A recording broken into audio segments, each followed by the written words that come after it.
So, who paid to see a giant lizard beat up a giant gorilla over the past few days? I know I did.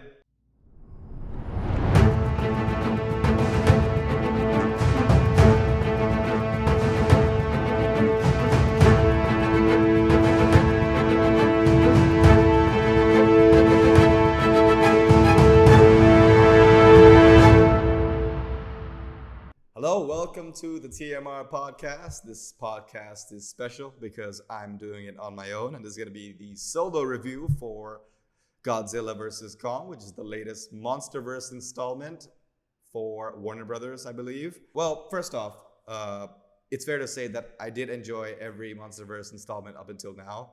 I feel that, okay, it's good for what they are, which are mindless monster movies all the way beginning from 2014, which is Godzilla, up until I think it was Kong, Skull Island, and Godzilla King of the Monsters. I enjoyed all three of them. Despite being a fan of both Godzilla and Kong, when the time came for me to pick one, I think I'm just gonna have to go with Godzilla. Because, I grew up with him, and I watched way more Godzilla movies than I watched Kong movies, because, there's not a lot of Kong movies.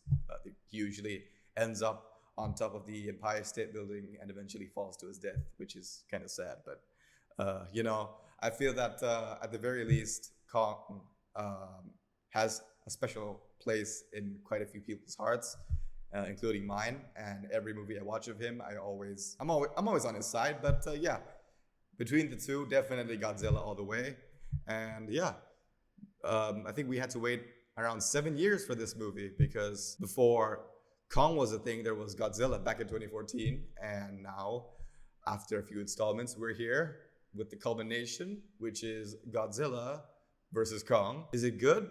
Is it bad? Well, for me, I didn't go in expecting a lot. I went in expecting what I paid for, which is two gigantic animals fighting, a big lizard and a big monkey going at it for 2 hours, and that is what I got.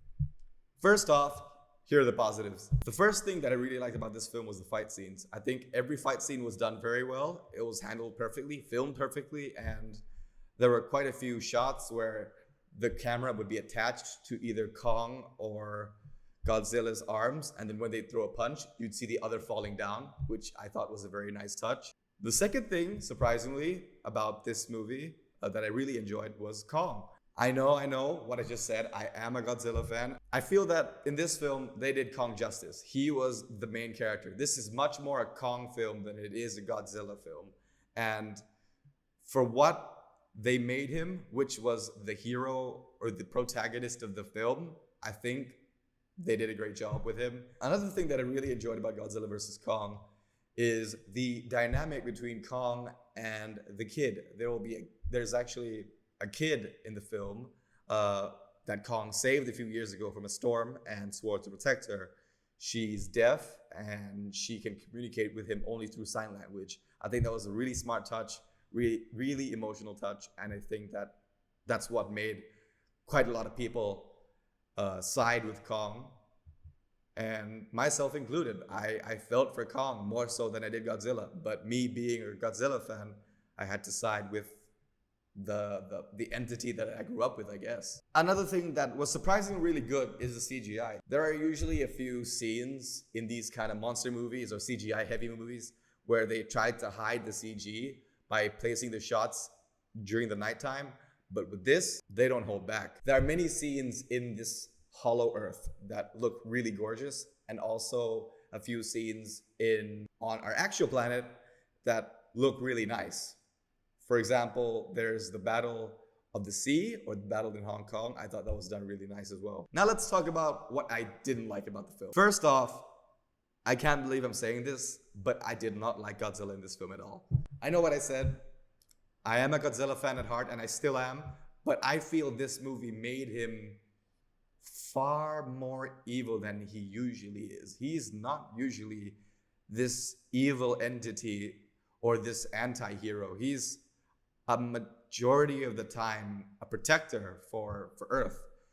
And you can see him in this film just wrecking a bunch of stuff without regard for any people any life or anything whatsoever, which is I found a bit uncharacteristic of him. So that's one of my nitpicks with the film. Another thing that I didn't really enjoy was the side quest. The movie is called Godzilla vs. Kong. Although we did get quite a lot of that, I feel that we should have gotten a bit more, because it's mostly just Kong on his side quest by finding the Hollow Earth, which at the end of the day distracted us from getting quite a lot of good Godzilla action, or any screen time with Godzilla for that matter. Another thing that I did not enjoy was the top secret villain, which I'm not gonna spoil in my spoiler-free review. I did not like the way the top secret villain was handled at all. Being a fan of him as well, seeing him in some of the Godzilla movies growing up, I didn't think they did him justice, and I feel that he was shoehorned in quite a bit. Also, I know there's a time gap between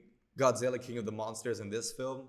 In movie terms, it's around 5 years, but the technology is beyond that. The technology you see in this film is technology you see in 2021, which is really, really hard to believe. And I know what I'm saying. I know I'm talking about things that I find hard to believe in a movie that is literally a giant lizard and a giant monkey facing each other. But a lot of the technology here is way beyond our time, way beyond our years, and it's a bit too made up for me. Finally, one of the biggest problems I had with this film was the human characters. Look, Kong's human characters, I felt, were done right. They were handled really well. Rebecca Hall's character, and also the character, the kid, that sides with Kong, those two are handled really well. The ones that I do have a problem with are obviously the villains, and also the team who sides with Godzilla.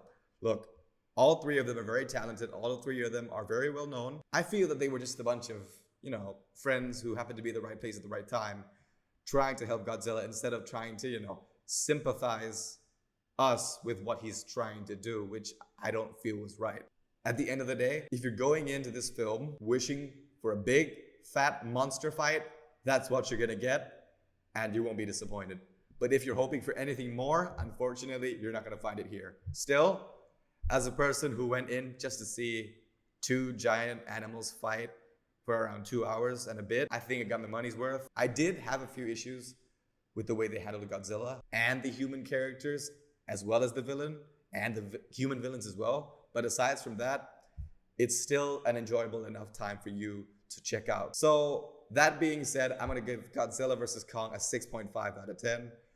As always, don't forget to like, subscribe, and comment on my YouTube channel. And if you're listening on Spotify, please give me a follow there too. Thank you very much, and hope to see you for the next episode.